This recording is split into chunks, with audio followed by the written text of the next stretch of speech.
Lorsqu'on parle de Howard Philip Lovecraft, beaucoup pensent instinctivement au père du grand Cthulhu. Pourtant, l'œuvre de Lovecraft ne peut se résumer au géant à tête de pieuvre, endormi dans les profondeurs du Pacifique. Si vous demandez aux gens dans la rue s'ils connaissent Tolkien, automatiquement on vous parlera du Seigneur des Anneaux ou du Hobbit. Mais pour Lovecraft, ce n'est pas aussi évident que cela. Sorti de Cthulhu, on ne peut pas dire que l'auteur soit connu pour l'ensemble de son œuvre. J'ai découvert personnellement Lovecraft en étant adolescent avec l'Appel de Cthulhu, le jeu de rôle, qui m'entraîna d'abord vers une lecture intriguée des œuvres de l'auteur avant qu'elles ne deviennent passionnées. Et mon cas est en fait celui de beaucoup d'entre nous. C'est bien le jeu de rôle qui permit de répandre l'imaginaire Lovecraftien dans les esprits de millions de geeks des années 80. Pourtant, quand on connaît l'histoire et la personnalité complexe de l'auteur, on ne pouvait pas dire que son travail était amené à connaître un succès. Pourtant, il est devenu une référence absolue dans la culture pop, en particulier dans les années 70. Je vous propose donc un petit voyage dans l'univers de Lovecraft pour tenter de comprendre qui est cet auteur, aussi mal connu que perturbant, dont l'irrésistible appel a pu changer la vision du monde de ses lecteurs.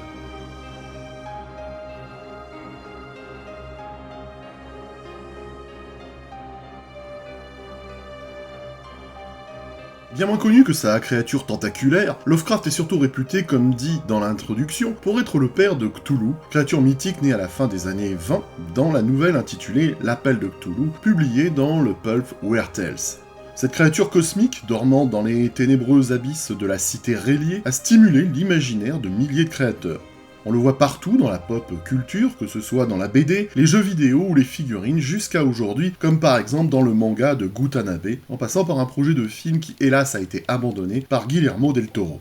Cet auteur a été ignoré du grand public durant son vivant. Le Solitaire de Providence a pourtant rénové la littérature de l'étrange et les structures de la peur en créant le conte matérialiste d'épouvante. Mais l'inventeur du mythe de Cthulhu n'a jamais eu la moindre de ses œuvres éditées en librairie ou commercialisées par un professionnel de l'édition. Il n'était jamais cité dans les revues littéraires de l'époque et n'a jamais eu le plaisir de voir son travail dans une vitrine. Durant sa brève carrière publique de 1923 à 1937, le travail de Lovecraft n'a été apprécié que par des lecteurs de revues à 4 sous, surtout dans Weird Tales. Et son génie ne sera mis en lumière que grâce à un petit cercle de fidèles, tels que Auguste Derleth dans une petite maison d'édition appelée Arkham House. Mais c'est surtout à partir des années 1970 que l'œuvre sera connue du grand public, grâce à un professeur de l'université de Harvard, Paul Michaud, qui créera Necronomicon Press, entreprise qui permettra la réimpression et la diffusion du travail de Lovecraft. Si tout le monde s'accorde aujourd'hui pour dire que Lovecraft est une référence absolue dans la culture pop, une rapide interrogation de la population montre qu'il est assez peu connu. Les personnes interrogées sont moins prolixes au sujet de Lovecraft que de Tolkien ou de Howard, le créateur de Conan. Et si certains connaissent Cthulhu, beaucoup moins sont en mesure de dire qui est son créateur littéraire. Pourtant, dans les milieux geeks, il est très connu. Son nom est très présent dans le monde de la bande dessinée ou des jeux vidéo. Mais en réalité, le constat est rapide pour qui veut bien faire une mise au point concrète. Tout le monde le connaît, sans l'avoir lu. Au-delà du grand Cthulhu, à tête de pieuvre, l'horreur fantastique de Lovecraft est une référence pour tous ceux qui aiment l'étrange. Pour ceux de ma génération, le jeu de rôle intitulé L'Appel de Cthulhu, jeu de rôle culte s'il en est l'œuvre qui a permis de répandre l'imaginaire Lovecraftien dans les esprits de millions de geeks, et cela dès 1981. La folie centrale dans l'œuvre de Lovecraft l'est aussi dans L'Appel de Cthulhu.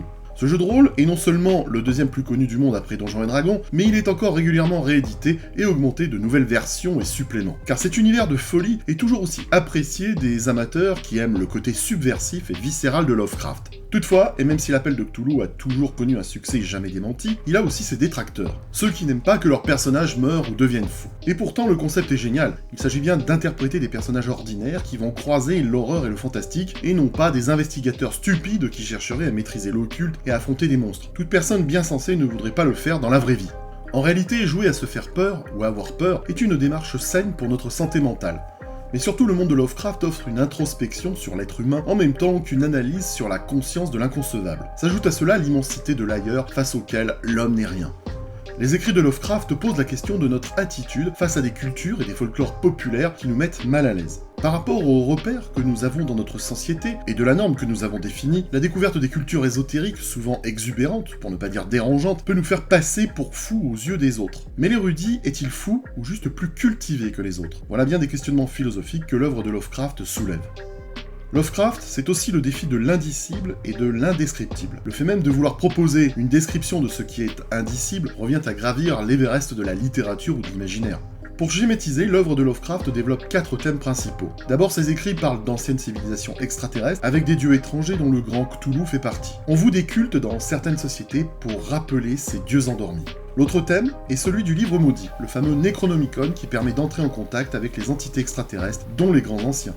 L'invention du Necronomicon par Lovecraft est habile. Les premières références apparaissent en 1921 dans La Cité sans nom, avec Abdul al-Hazred, un poète fou de Sahana au Yémen, qui aurait vécu vers l'an 700. Al-Hazred aurait écrit le Necronomicon après avoir visité les ruines maléfiques de Babylone et les souterrains secrets de Memphis. En citant le Necronomicon dans de nombreuses nouvelles, Lovecraft a installé une croyance en son existence, en citant d'autres livres mystérieux qui ont véritablement existé, ainsi que certains savants qui eux aussi ont vraiment existé, mélangeant son invention au réel. Repris par de nombreux auteurs, le public a fini par croire que le Necronomicon a vraiment existé. Le troisième axe de l'œuvre est celui de la santé mentale. Pour Lovecraft, l'ignorance est salvatrice. On ne peut vivre normalement que tant que l'on ignore l'existence des horreurs qui se tapissent dans l'univers. Un choix s'offre toujours au personnage de l'auteur, croire, au risque d'être terrifié, ou se réfugier derrière le rationalisme. Enfin, ces œuvres montrent toujours la présence d'un passé oublié qui finit par être découvert. Et ce genre littéraire est donc passionnant. Le mystère et l'épouvante en font une œuvre très attirante. Bien évidemment, les images du surnaturel proposées par l'œuvre de Lovecraft peuvent paraître aujourd'hui un peu naïves, et c'est normal pour cette époque. Les auteurs et les lecteurs d'antan n'avaient pas l'énorme culture visuelle que nous avons à notre époque où l'image règne en maître. Aujourd'hui, si vous voulez décrire un monstre dans un récit, vous faites appel à une foule de représentations acquises par l'imaginaire populaire, en particulier grâce au cinéma ou à la BD. Si vous parlez d'un monstre à la Alien, tout le monde voit ce que vous voulez dire et vous pouvez vous passer d'une description. Lovecraft, lui, devait s'appuyer sur ce que les lecteurs connaissaient. Souvent, il devait faire des descriptions presque biologiques, avec de nombreuses analogies animalières. Cthulhu a par exemple une tête de pieuvre et des ailes de chauve-souris. Pour autant, cet auteur a peu décrit à son actif l'essentiel composé de nouvelles et de beaucoup de correspondances. Une énorme correspondance épistolaire qui se chiffre à plus de 60 000 lettres. En revanche, lire l'intégralité de son œuvre n'est pas difficile, mais la comprendre, elle, n'est pas une chose aisée. C'est un auteur complexe et la réception de son œuvre est parfois biaisée. La lecture superficielle de Lovecraft permet de ne pas voir les aspects gênants et très déplaisants de son œuvre, comme son racisme assumé, qui s'inscrit dans une époque et dans un contexte particulier. Mais le problème de compréhension des récits de l'auteur réside dans la personnalité et l'œuvre de Lovecraft suffisamment protéiforme pour se prêter à toutes les interprétations. Peu importe votre pensée politique, et qu'elle soit de gauche, de droite ou même des extrêmes, le travail de Lovecraft trouve aussi bien un écho chez les racistes que chez les anarchistes ou les écologistes de gauche. Globalement, quand on regarde les récits et les personnages de Lovecraft, ces derniers sont terrorisés ou désemparés face aux puissances qui les dépassent. Ils sont victimes de la peur moderne d'être dépassés par des forces incontrôlables. Tous sont affolés et paniqués. Lovecraft nous explique que si l'être humain savait relier toutes les connaissances partielles qu'il a du monde qui l'entoure, il aurait un tableau lucide de la réalité. Une réalité abominable qui pousserait l'être lucide à devenir fou en contemplant ce tableau. Et en effet, les héros de Lovecraft ont tous une tendance fâcheuse à perdre la tête face à la terrible réalité. Et le seul refuge pour eux est de perdre la raison. Il est clair que la peur de la modernité transpire dans le travail de l'auteur. Une modernité qui peut nous amener à la destruction. Une gêne peut naître chez le lecteur non averti qui, au détour d'une ligne et d'une tournure de phrase, peut déceler la xénophobie de l'auteur. Une xénophobie au vrai sens du terme traduit par la peur de l'étranger. Les biographes qui ont étudié Lovecraft s'accordent pour dire que cette xénophobie a été façonnée dans sa ville de Providence. Cette ville du Rhode Island a toujours été un bastion WASP, et elle a cultivé l'entre-soi, loin des vagues migratoires, contrairement à New York, avec laquelle convergeaient tous les peuples du monde, allant des Asiatiques aux Afro-Américains, en passant par les Irlandais, les Canadiens français, les Polonais, les Italiens et autres populations comme celles d'Europe centrale, sans oublier les Juifs fuyant les pogroms d'Europe. Lorsque Lovecraft part vivre à New York, où il connaît une vie personnelle et professionnelle désastreuse, on constate que son activité épistolaire exprime une très grande terreur face au cosmopolitisme de la Grande Pomme, car cette ville est une porte d'entrée sur l'Amérique, une ville semblable à Sodome et Gomorrhe pour tous les bons fondamentalistes chrétiens. Lorsqu'il découvre pour la première fois New York en 1924, Lovecraft est horrifié par le cosmopolitisme de cette ville. Les choses organiques, italo-sémitico-mongoloïdes, habitant cette abominable fosse sceptique, ne pourraient être qualifiées d'humaines au prix d'aucun effort d'imagination. C'était de monstrueuses et nébuleuses esquisses du pithécanthropoïde et de l'amibe, vaguement façonnées à partir de quelques limons puants et visqueux issus de la corruption de la terre, rampant et suintant dans les rues sordides, ou à travers les fenêtres et les portes d'une façon qui ne suggère rien d'autre qu'une infestation de vers ou des créatures innommables du fond de la mer. Ah! Ouais, L'auteur est épouvanté par l'arrivée massive des Italiens ou des Polonais qui posent les pieds sur la terre américaine depuis le début du siècle. Tous ces gens lui soulèvent le cœur. Certes, ils sont blancs de peau, mais ils ne sont pas des wasps. Et ceci est suffisant pour faire naître chez lui le sentiment xénophobe, bien évidemment issu de son éducation puritaine de Nouvelle-Angleterre. Et cette xénophobie est bien liée à la mer, l'un des éléments les plus importants dans le mythe de Cthulhu. C'est dans les abysses que se trouve R'lyeh, la ville maudite où ce dernier a élu domicile. Et c'est de la mer que viennent ceux qui préparent son retour.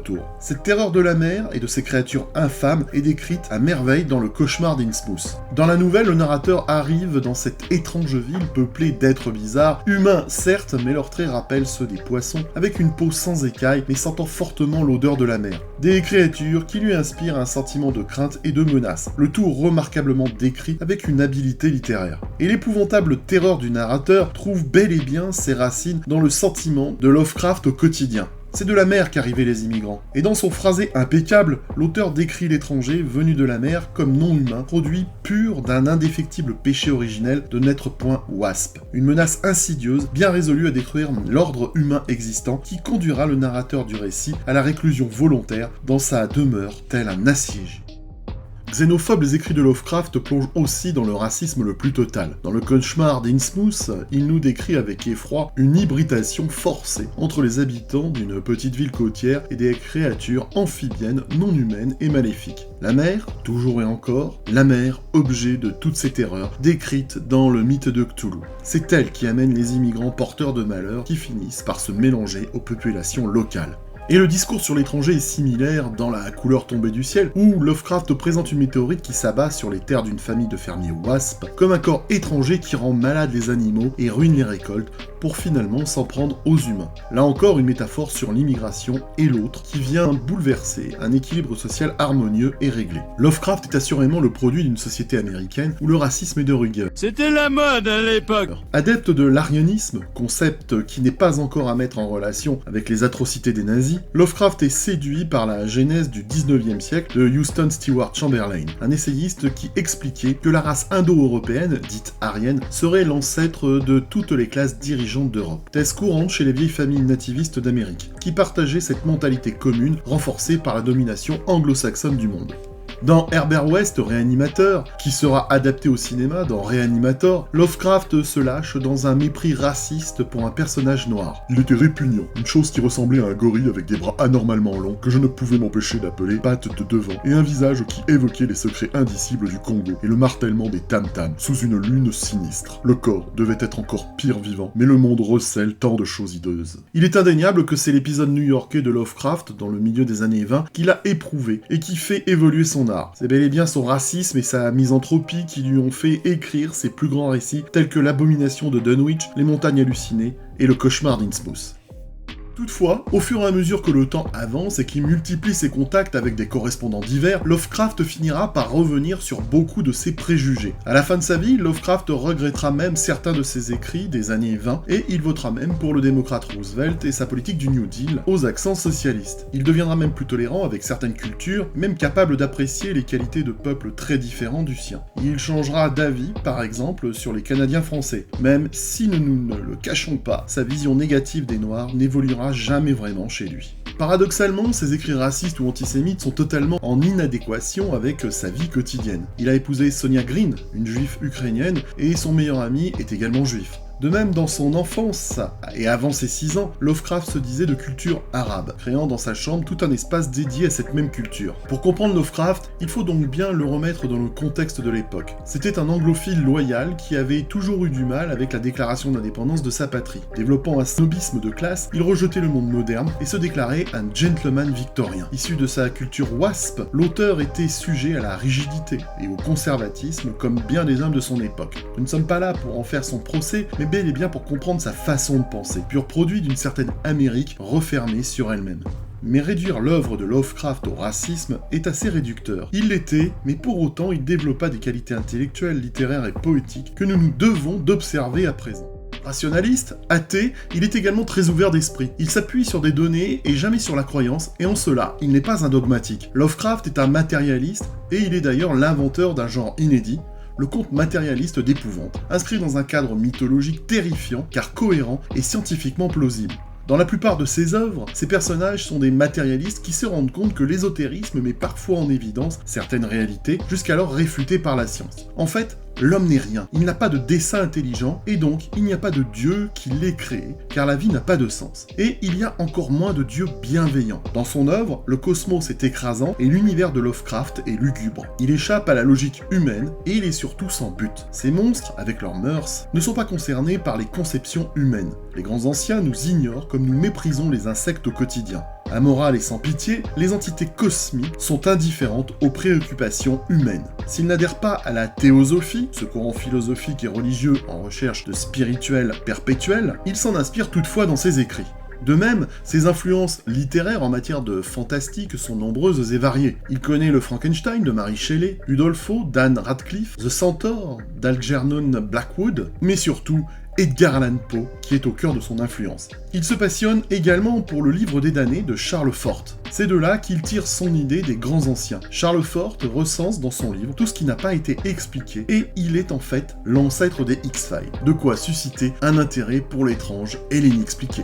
Lovecraft a eu une vie saine, sans drogue ni alcool. Mais surtout, sa vie intérieure est très riche. Il est dit qu'il est capable de décrire précisément la plupart de ses rêves, et ces derniers font totalement partie de ses écrits. De même, il ne semble pas avoir été le misanthrope désespéré qu'on décrit souvent. Il peut faire preuve de poésie et de sensiblerie à travers des thèmes tels que la perte des êtres chers et de la recherche du bon vieux temps de l'enfance perdue. L'omniprésence du passé est visible dans ses écrits et explique son amour du XVIIIe siècle avec cette Nouvelle-Angleterre qu'il aimait plus que tout. Il a aussi l'obsession de remonter le temps. Le culte de l'enfance lui permet d'éviter le désespoir de la vie d'adulte. Ainsi, lire Lovecraft peut changer votre vision du monde. Ses écrits changent votre perception de la vie tout simplement. Personnellement, quand j'ai commencé à lire ses œuvres étant adolescent, je n'ai jamais pu m'arrêter et j'ai lu toute son œuvre. Cette volonté chez l'auteur de revenir dans le passé et son rejet du monde moderne vous fait réfléchir sur le sens des actions humaines. Sa vision est noire, déstabilisante et on ne sort pas indemne de ses écrits. Je ne suis pas devenu pour autant un misanthrope ou un raciste, et je n'adhère pas à ses idées, mais pour autant, c'est un auteur fascinant à lire qui m'a toujours poussé à me poser de grandes questions sur le sens de la vie et de l'insignifiance de l'homme au cœur du cosmos. Avec une cruelle évidence, nous ne sommes que des poussières insignifiantes, et nous disparaîtrons aussi vite que nous sommes apparus dans ce grand univers froid et glacé.